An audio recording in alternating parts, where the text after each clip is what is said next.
Commanders at Eagles this weekend. A lot on the line for the Eagles. The one seed still very much in play with all those 12-2 teams at the top. And for the Commanders, well, they need a couple more wins to secure that final wild card in the NFC. And it's the big matchup we touched on off the top, fellas. It's Saquon Barkley against this Commanders run defense. That's what decided it the last time around.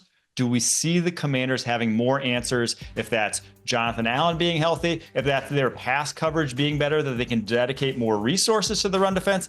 Kyle, how do we see this one faring? Obviously, I know you said off the top, 175 for Saquon, but do we think the Commanders have any chance of bettering their run defense this week? You know what, Mike? Regardless if the Trojan Army rolls out there against this guy, number 26, or the Washington Commanders defense, who are more than likely going to be without their star defensive lineman, Jonathan Allen, I think that Saquon Barkley's going to eat. He's going to go out there. He's going to have a barbecue in the town where they used to house the Hogs in Washington. I really feel that way. And it all is because of that offensive line. They have been so fantastic this whole season. And you add to that, the cherry on top is Saquon Barkley. I feel like regardless of who you roll out there in front of him, they are going to have the ability to get explosives out of the run game, which is a rarity in the NFL because an explosive play is dependent on two things. Number one, getting hats, being armless from the back, like Harry Heastan used to talk about, 5 guys moving, 5 guys or 4 guys against their will. I think the double teams, the point of attack, are going to be huge in this football game. And you want to watch, it's like going to the, you ever go build a sandcastle at the beach and you just know that wave's going to come in the next couple seconds and knock down your sandcastle? That's what standing up to a double team against the Philadelphia Eagles is like. There will be no sandcastle at the end of this play. We're going to hurry up and build this thing as quickly and acutely as possible. Saquon's going to have a huge day. And if Jonathan Allen's back in there, I know that Eagles group is going to test the recovery of that surgery he had. Yeah, I'm with you, For Kyle. me, I just don't think that even with, sorry to be back. I was thinking, even with Jonathan Allen coming back, it's like this is your first game back, and this is who you got to face. 350 pounders double teaming you.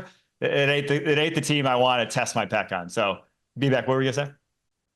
I was going to say, I don't think the Commanders could be able to be successful against Saquon for 4 quarters. The thing that makes Saquon Barkley so special is because of how explosive he is, the speed. He can go a half with like 20 yards.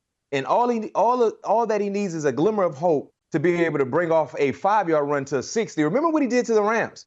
It wasn't like the Rams were just playing bad defense against him. No, they just could not play with the right gap integrity for 2 plays. And those 2 rushing plays, I think he roped off, 60 and 50. That's 110 yards. Estimate when you talk about what he exactly did on those touchdown runs. That's the thing that makes Saquon annoying as a defender. It's like when I was playing, we were going against Chris Johnson for the Tennessee Titans. I remember Dick LeBeau told us as we got ready for that ball game, he said, listen, I can care less what he has in terms of how good we're playing against him. Do not take your foot off the gas from the physical side of things and the intellectual side of things. Because if you give him one piece of hope, no one can catch him on our defense. And that's Saquon Barkley. Think about when Saquon Barkley gets a free range to get to the second level. When he does that, it's almost like you're holding your breath.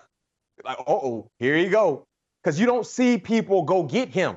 He is that type of player. So for you guys in talking about the Commanders and the issues, I'm right there with you because, yeah, they might do a great job against Saquon for a quarter or 2 quarters or a half. But all he needs is just one little piece of light to be able to get through, and then he takes your whole heart out of your body, and you're like, here we go again. Yo, it's like Devin Hester, Tavon Austin, Dante Hall, all these guys, special teams nightmares. It's the same thing with Saquon, but there is no special teams coach saying just kick it out of the end zone. You know that they're going to hand it to him. And just like on Devin Hester's cleats on the back, it said, any time. Same thing with Saquon. Kyle, I think you touched on this point a few weeks ago when you said, most running games in the NFL are utilized to like stay on schedule. They are to keep your offense and the chains moving. The Eagles, whereas the passing game is to get you those explosive plays down the field. The Eagles are stay on schedule and the explosive plays down the football field. Their running game is also a passing game and how it's utilized for that offense, which makes them just so terrifying for this Commanders and their run defense.